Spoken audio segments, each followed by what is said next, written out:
Welcome back to the channel, everybody, in the second to last video where we'll be looking at all of the divisions in the NFL and going through their draft grades and where they rank in the NFL. And today we got the NFC West, where we had a lot of fun little classes that took place. And as you can see on the left side, each of them will fall into one of those grading categories.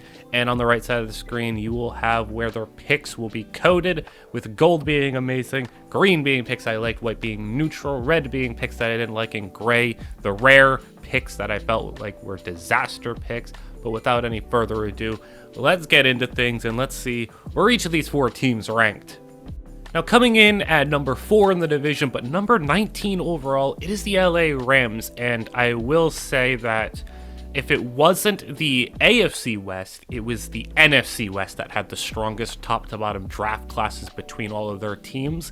And you can make the argument which division you thought was better, but I went with the slight edge to the AFC West, but the NFC West just behind. At number 4, though, the Rams, who I did think did a fine job, aside from one pick, and we'll get into that as we start with the top and them going Jared Verse. This is the first round pick that Sean McVay has ever been able to make, which is crazy to think of, but I think he did a fine job with his first round selection in getting Jared Verse, as this team has to replace Aaron Donald on the interior. So after what you did last year with getting Kobe Turner, I think you're pretty set there for some success in the future. And if you get Jared Verse to be what you think he can be at the edge rusher position, you have a whole lot of just guys waiting to step up or break out. So I think they're in a position where, you know, Aaron Donald obviously losing arguably the greatest defensive player of all time is a bit of a hole that you won't ever really be able to fill. But I think they've done a good job in the past year just doing their best to get ready for life without Aaron Donald, and Jared Verse is definitely going to help with that. Where I think they really didn't help themselves is by getting Braden Fisk, as he's the only non-first round pick that I gave a gray grade out to, as you not only got Braden Fisk, but you traded up to get him, which is even worse. And I don't really want to say like a player's straight up bad, and Fisk can be good. I'll preface by saying that because he's got crazy athletic tools and a crazy raw athleticism, and he's a pretty crazy mover at his size and everything. But he is a player who has all the athletic tools, but just doesn't really feel like he knows what he's doing out there. And he just kind of flails around, to putting it nicely. He doesn't have any moves. He doesn't have any skill. He doesn't have any technique. He just is one of those players who's just so much a better athlete than the other person that he's been able to get through, you know, high school and college by just out-athleting the other person and either just running through them and eventually getting to the quarterback or running around on the interior. He's just been able to out-athlete his way through the ranks so far, but he's not going to be able to do that in the NFL. The jump from the NFL in certain positions is different. You know, the quarterback play in the college football compared to the NFL is drastically different. And one of the hardest, you know, steep increases of talent is the offensive line play, because a lot of offensive line play, it's a hard position to coach, and having a good offensive line coach is increasingly more valuable. I think it's the most important positional coach to have. And there are a lot of offensive lines that just aren't as good coached in the, you know, NCAA. So you're able to just out-athlete and out-brute force your way through.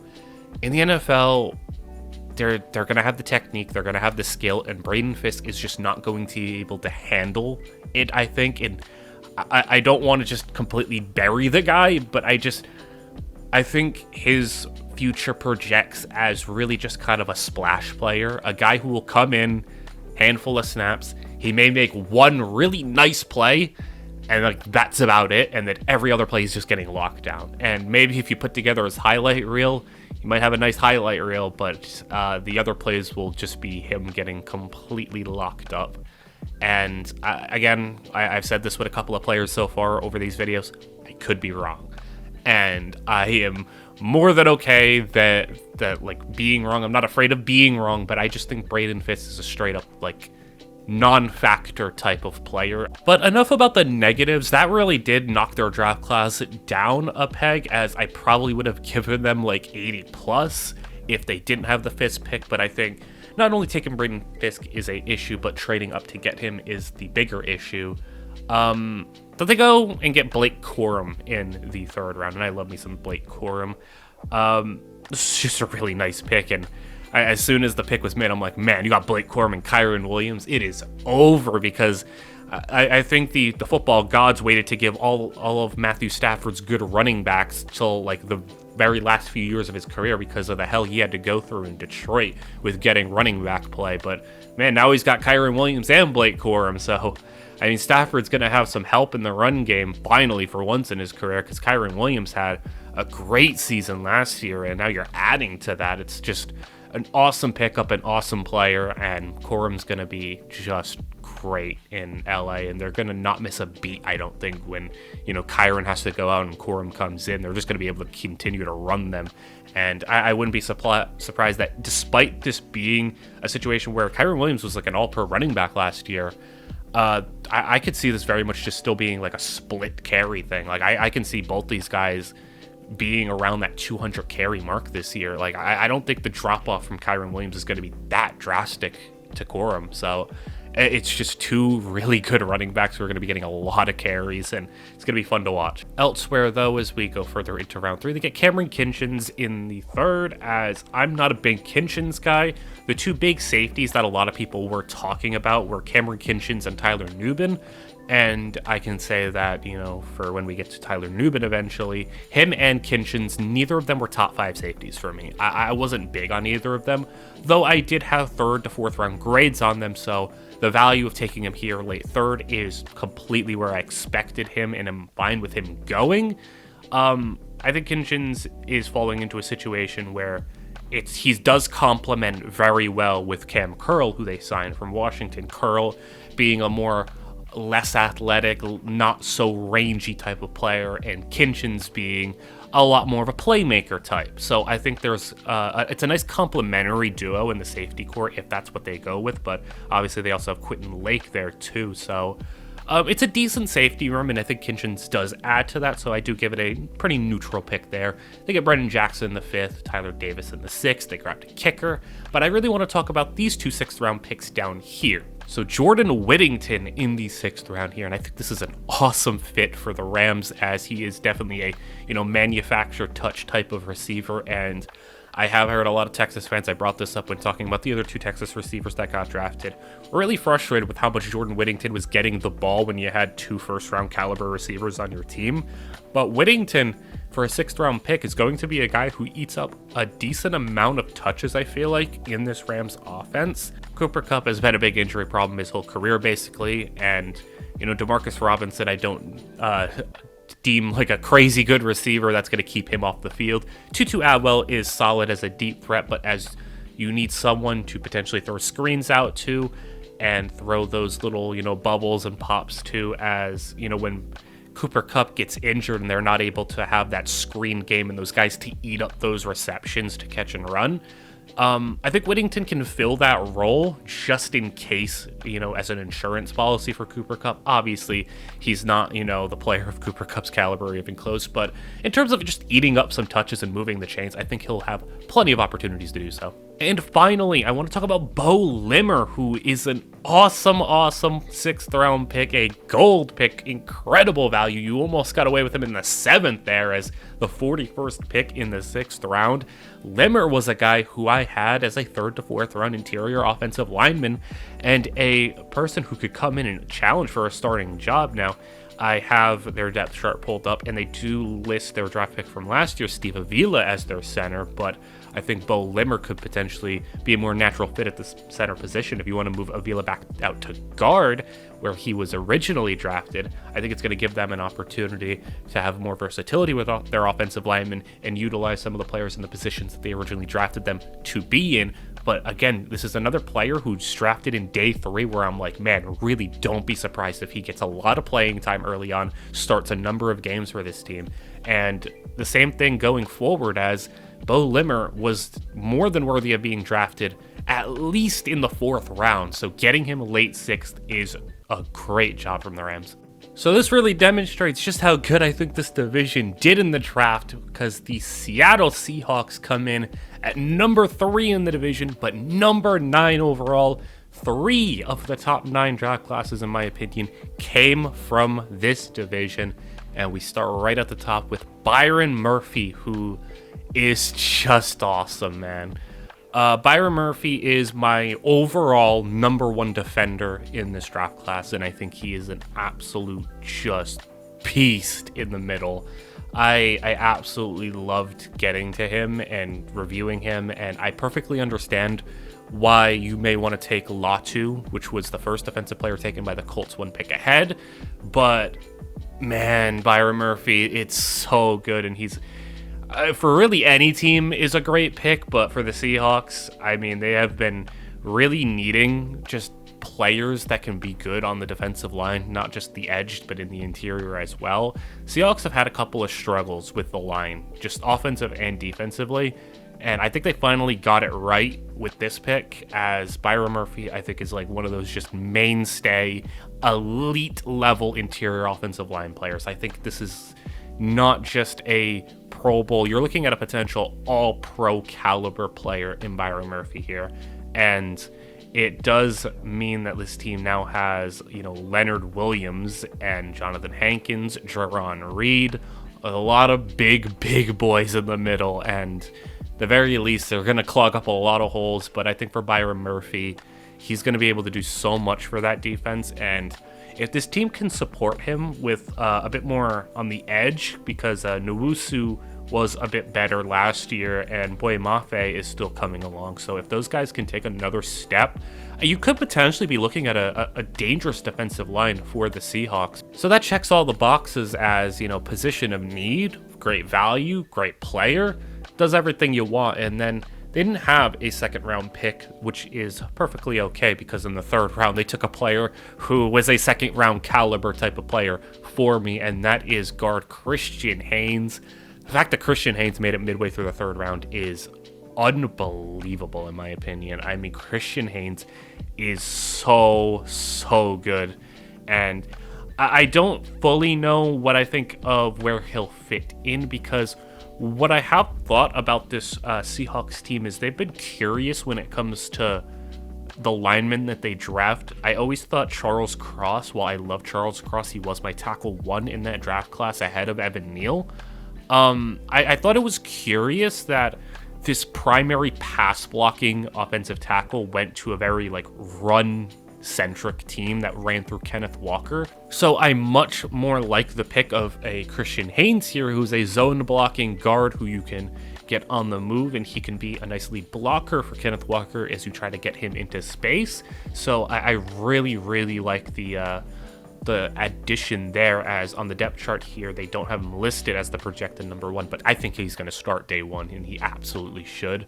So first 2 picks, absolutely nailed it. Byron Murphy, my top defender in the draft, and Christian Haynes, a certified steal in my books. And then you go into the 4th round, you get Tyrese Knight, and this is a team that really needs linebacker help.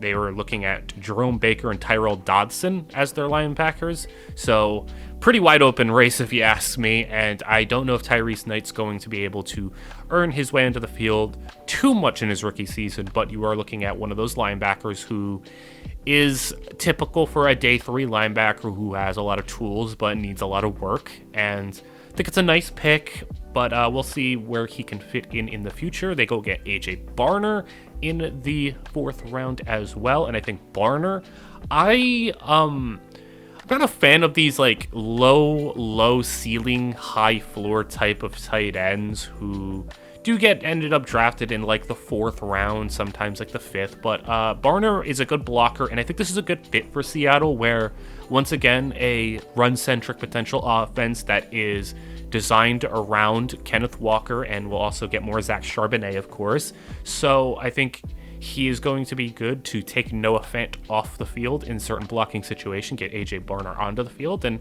I don't know if he'll exactly be like a sixth offensive lineman, but he'll definitely be a better blocker than, the other guys that they have at the tight end room. And then we go into the 5th and 6th round, where I want to talk about the cornerbacks, because this team already has good cornerbacks. They hit on Tyreek Woolen, they hit on Devin Witherspoon, and now they're going into the 5th round, taking in Nehemiah Pritchett, who I did like as a top 20 corner on my board. And this is a team that has a lot of cornerbacks in their DB room, but I am very confident that Pritchett will be able to make an impact on this team. I don't know if it's going to come as soon as this year, but I do think long term Pritchett is a player who can eventually turn into a very, very solid number 3 corner for them if given the opportunity. And I said I wanted to talk more about the corners because they also snagged DJ James in the 6th round, who I'm maybe not as crazy about, but there's a reason he went in the 6th round.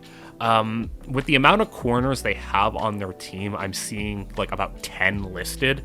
It's going to be hard for him to make the team, but very well could be on the team, maybe practice squad type of player, so we'll see about that. But I really do like the Nehemiah Pritchett pick. And then in the other picks for round 6, they go and throw a bunch of lottery ticket based offensive linemen here, as whenever there's teams that need offensive linemen, I definitely love the idea of just saying, hey, just throw all of our 6th and 7th round picks at a bunch of offensive linemen, because in the NFL, a lot of 6th and 7th round offensive linemen do hit, more than other positions, because offensive lineman is inherently just a hard position to scout compared to quarterback or running back or whatever. So, linemen do find themselves finding success in the later rounds. So I have no problem just throwing, a bunch of darts at the board and seeing if any of them stick and, what lineman could potentially break out for them. I don't really know much about the two, but we'll see what they are able to do for the Seahawks. But really, it comes down to you nailed your first pick, you nailed your second pick, and I think your 4th round was solid. Your 5th round, you got Nehemiah Pritchett, which is good.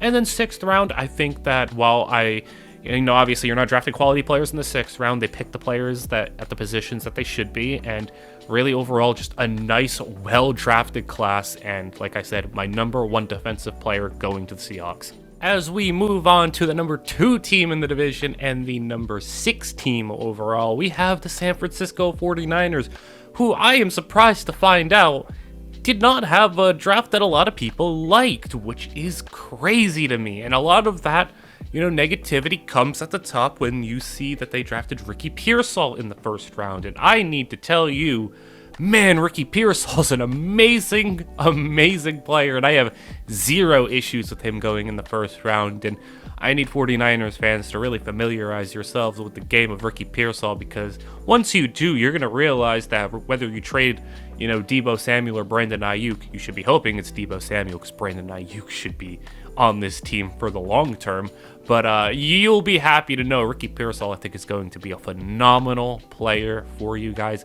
He did earn a round 1 to 2 grade for me and was one of my top 32 players in this draft class. So him going at 31, I have no issues with in the slightest. Now, if I'm being honest, I didn't expect him to go in the 1st round. I was shocked when he went in the 1st round, but he very much was a my guy type of player, a player that I just absolutely love as a separator and a guy who can just get free in the open field, and he's going to provide a lot of open targets for Brock Purdy to hit. And with him and Ayuk on the outside, it's going to be dangerous. And if they manage to keep the whole receiving core intact with Deebo, I mean, that's a great 1-2-3 punch, and this is a team that I think has always just been lacking, depth at receiver or great players. I know Juwan Jennings had obviously the crazy Super Bowl, but he's not an optimal number 3 receiver, regardless of the nice Super Bowl that he did have. So if you can keep this receiving core together, I think you now suddenly find yourselves with one of the stronger receiving cores in the league, because I think Juwan Jennings does slot better as a 4. And now Deebo has to do less on his workload. Ayuk doesn't have to do all of the outside production. And you're going to have Ricky Pearsall to come in and get a lot of open targets. And then we could talk about in the 2nd round, last pick of the round, they go and take Renardo Green, a cornerback. And I like this pick as well, as Green was a player that I thought had to go to a team for me to like the pick, a contending team where he can kind of slot in, get some early playing time. I don't really like what his upside is. I think he's very much more of a high floor player who can just come in, give you good reps off the bat, and that's the exact team he went to. So if he had went to like maybe more of a rebuilding team, or a team that was just kind of use him as like a young bridge player, basically, where they kind of take him in the 3rd round, they slot him early, but he's just kind of get eaten alive out there because he's on a bad team, I thought it would have been a poor pick. But on a contending team where he can slot in and play on the outside or the inside and get real meaningful reps, I think he can do it. And I think he can, he's already played at a high level already. So I think that, it's not just the Malik Neighbors game that everyone talks about. Green has good tape throughout his entire college career, at Florida State. So I think that the Niners fans should also be pretty happy with that pick. I know it's not an exciting one. You're not getting some high upside future superstar type of player, I don't think, but you're getting a guy who's helping you right now, and that's what you need. You need people who can help you right now while that Super Bowl window is open and while you have Brock Purdy on this cheap contract. And the 49ers just love taking players that I love, and we ain't even getting to the one I love the most because we'll talk about that when we get to the 4th round. But in the 3rd round, they took Dominic Pooney at guard/tackle. He was a player who could play either or, and it was once again just another player that I liked a whole lot and I think has huge starting potential for them. Maybe not as, instant plug-and-play starter type as Pearsall or Renardo Green, but this offensive line is going to need to get more pieces. As aside from Trent Williams, I wouldn't really call it a strong offensive line. This team has prioritized keeping Trent Williams as they should, but has not really done as good of a job of keeping any other players that kind of come in, because this is a team that, due to the system and the scheme that they run, are able to make linemen and make a lot of players look better than what they really are. So they don't need absolute superstars, so they can keep coming in, drafting 3rd and 4th round offensive linemen and plugging them in, playing them, elevating their play, let them walk in free agency, draft another repeat type of thing. But I do think Pooney has a lot more potential to be a bit more of a long-term starter, not just a couple-year player who fills a gap and then they let him walk and draft another guy. I think Pooney has more than just that to him. It can be a more of a long-term starter who can actually get a second contract for them. And then in the 4th round, man, they got Malik Mustafa, and man, I'm terrified of that match because, man, I know why he dropped in the draft, but this guy was my number 2 safety behind Tyke Smith, and I absolutely love him, and I have a soft spot for this archetype of player, but his archetype inherently leads him to being deemed maybe less valuable because he is more of a high-flying, hard-hitting type of safety who is great in the run game, but he's a type of player who teams may deem like a bit of a risk in the sense that he hits. He doesn't tackle, he hits. And the NFL is obviously getting safer and some would say softer, so I think there's going to be some instances where he could get flagged for some hits, but man, he's a fun player to watch, and he's just going to be so good, and he's the best run-stopping defensive back in the entire class, and just someone that I think, I'm not even going to just say this to, as a take, or just to overrate him or something, but I genuinely believe he can be better than what Hufanga's been for them. I genuinely believe in Malik Mustafa to be an amazing player, and for the 49ers, I think that's just right off the bat. You nailed your first 4 picks, back to back to back to back, and then they go and get Isaac Guerendo in the 4th round, and I'm not a big Guerendo guy, but my comp for him was Raheem Mostert, and what do you know? He goes to the 49ers, and, well, there you go. There's your Raheem Mostert replacement, potentially. So I would have used, if he would have went to maybe, I guess, another place, not like a Miami or a San Francisco type, if he would have just went somewhere random, probably would have made it a red pick in the 4th round, but he went to the 49ers, so, I mean, perfect fit. They also get Jacob Coing in the 4th round, and I think that's a bit of an, as the draft class rolled on, maybe like a bit of an indictment or a foreshadowing of what they feel like in this receiving core, that they need to get this insurance because they drafted 2 receivers.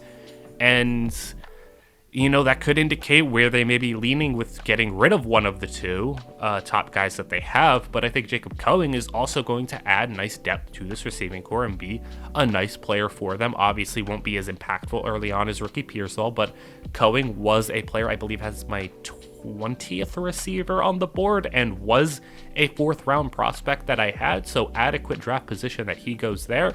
And then in the 6th and 7th round, they snag a guard and a linebacker. Pretty insignificant picks there, but for the 49ers, I find it a little wild that people don't like this draft class. I think they did a really nice job, and I know a lot of that has to do with me loving Ricky Pearsall, and I absolutely love Malik Mustafa, but also, Renardo Green's a nice plug-and-play player, and Pooney's going to be, I think, a guard who can get a second contract. Garendo's a great fit. Coing's a good fit.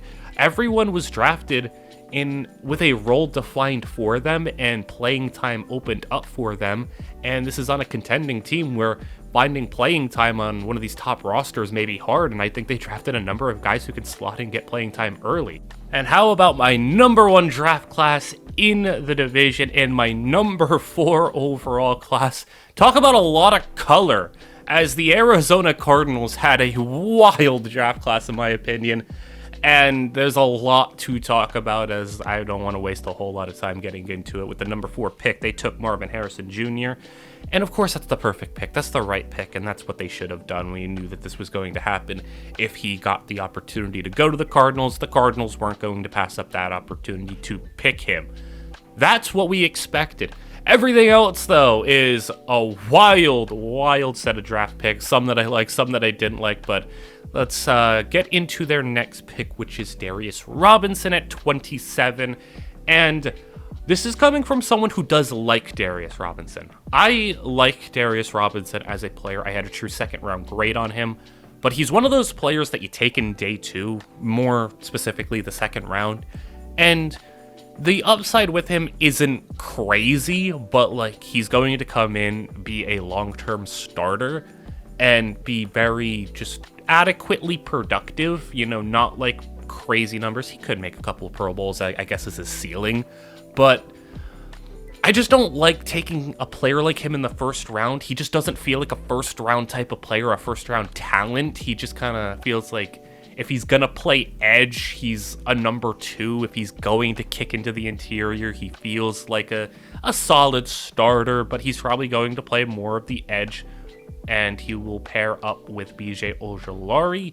I would imagine that's the edge rush duo they are going to roll with going forward, but I mean, he does provide some movement ability for them, a Leonard Williams type of defender who, depending on the defense he went to, is going to play a multitude of roles. I don't like the value. That's where my disliking comes from, because I like the player, I don't like the value. I would have taken him maybe like a mid-2nd round player. So this is not me saying I don't think Darius Robinson's a good player. I think he is a nice player. I just, a little too high for me, as I didn't even have him in like my radars for a team in the 1st round when I was putting together a mock. I didn't even consider the idea of someone taking him in the 1st. But then let's get into their 2nd round, and more specifically their day 3 overall, as they go at Max Melton in the 2nd round. And I like Max Melton a lot. Max Melton's a player who I think has crazy playmaking upside, and I think while a lot of people think this was too rich for him to be drafted in, the upper half of the 2nd round, he was a 2nd to 3rd round prospect for me, and I was more inclined to be comfortable taking him with the 2nd than the 3rd. Like, if I wanted him bad enough, I wasn't waiting till the 3rd to take him. I was taking him in the 2nd, and I can't fault the Cardinals for wanting to do that because, 1, they need corners bad. 2, Max Melton provides them, like I said, with some playmaking upside and an ability to go after the football. And as I actually should just skip down to the other corner they took, Elijah Jones, I think those two pair very nicely together, as Elijah Jones is one of those my guys. Honestly, both these corners are kind of my guys, but Elijah Jones more so just because of how much of a sleeper he was in comparison. Jones is a bit of an older player, but he's not one of those older players like I just talked about with Renardo Green. He's an older player where it's like, man, he does still have some upside, but also has a high enough floor to where he could play early on. I think this is a really nice overhaul of the secondary, as they already had Jalen Thompson and Budda Baker, and then they drafted Dadrion Taylor Demerson to join that safety room and potentially be a replacement for Jalen Thompson down the line, as they are very similar players. But then you go in the cornerback room, and I like Sean Murphy-Bunting as a signing. And then you draft Max Melton, who I think has a lot of upside. Then you draft Elijah Jones, who has more, plug-and-play type floor with decent upside. So I think that being your secondary, that's 6 players right there, 3 of them being rookies. And, there's a lot to like there for the future of the Cardinals secondary. And I think between Melton and Jones, I'd be shocked if they didn't have one quality starter between them. Then in the 3rd round, they go and snag my running back 1, and that's Trey Benson. As while Jonathan Brooks was the first running back taken, and I understand liking Jonathan Brooks from the Panthers' perspective, Trey Benson's the best running back in this draft class, and being able to snag him in the 3rd round is a great spot for him. And not only that, you're taking him in a running back room that really needs some, energy, some explosiveness, because while James Conner is a productive back, he's far from the most exciting running back, and not someone who should be handling the amount of load he's been for the past couple of years. He needs to wind things down a little bit. He can't be getting this many touches, and thankfully Trey Benson's going to be there to snag some touches from him. And I think it won't be long before Trey Benson emerges as the clear number 1 running back. I think this is very likely James Conner's last year in Arizona, regardless of what the contract situation may be. I don't have it pulled up off the top of my head, but this could very much be a situation where James Conner kind of rides out his last season, and then it's Trey Benson's show going forward. Staying in the 3rd round, where this team had quite a bit of picks, they go and take Tip Raymond, and I like this pick. I know a lot of people weren't as big about it, but man, he is the best athlete tight end in the class, and I say that knowing Theo Johnson is in this draft class, but for me, Theo Johnson does not know how to play the sport of football. It just feels like he's an athlete. So in terms of a combo of an athlete and a tight end who actually knows what he's doing out there, Tip Raymond's the best guy you can have. And I think he's going to pair nicely with Trey McBride, as Raymond can block, but while still providing some athleticism, he could be a guy who not only is the number 2 as a blocker with the running backs on the field in the run game, but also could be kind of that vertical seam threat type who you just kind of sneak out and he just kind of splits the safeties, and he's going to get a deep ball over the middle of the field. So I like him as a potential long-term piece as well. I don't know if he'll ever be some superstar type of player, but I really like him, and he was one of my higher ranked tight ends on my big board. He was kind of one of those my guy type of players, as I'm saying that quite a bit in this class with Max Melton, Elijah Jones, and Trey Benson being my number 1 running back. A pick that I didn't like as much, though, was Isaiah Adams at guard. This was not due to lack of need, as this team definitely needed a guard, and already on the depth chart, he is slotted as their starter. Need was not the issue, it was the player, as I'm not a big Isaiah Adams guy, and I just think there were much better guards on the board that they could have taken. I've said this in multiple videos so far, that I try not to make this they could have took this guy type of thing, because I understand every team has their style and who they prefer, but I think this was too big of there were a number of guys on the board that you could have taken that had a whole range of fits for you. But when I sit here and see that he was taken ahead of Cooper Beebe, Christian Haynes, Delmore Glaze, it's like a number of players who I think were infinitely better, that's where my knock will come in for that guard pick, as I just think the other players on the board were just much better.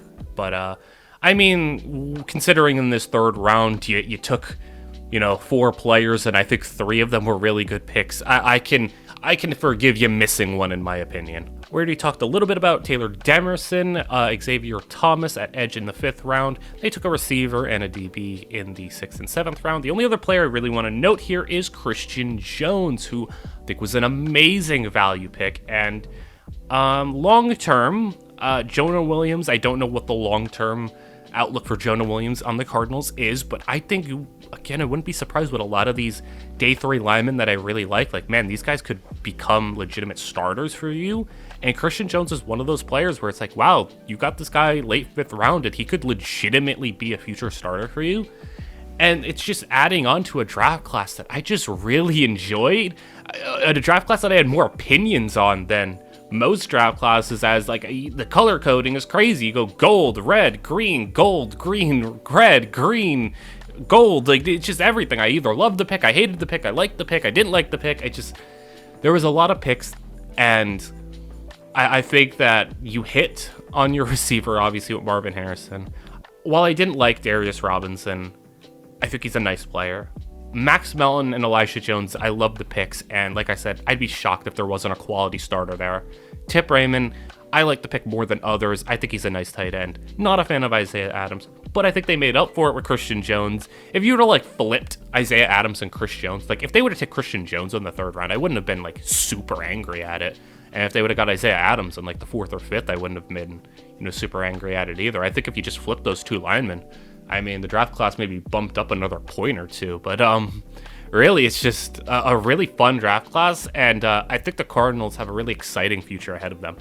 And that'll do it for this video. I hope you all enjoyed, and let me know what you think of this crazy Cardinals draft class and really this division as a whole, which I think top to bottom did a pretty good job. Like I said, them and the AFC West were the 2 best divisions, and those 2 divisions ate up 6 of my 10 top 10 graded drafts. So really loved what these 2 divisions did, and as we look ahead to the final division coming up, it'll be the NFC East to close things off for this 8 draft video special, and I hope you all enjoyed, and I will see you all in the next one.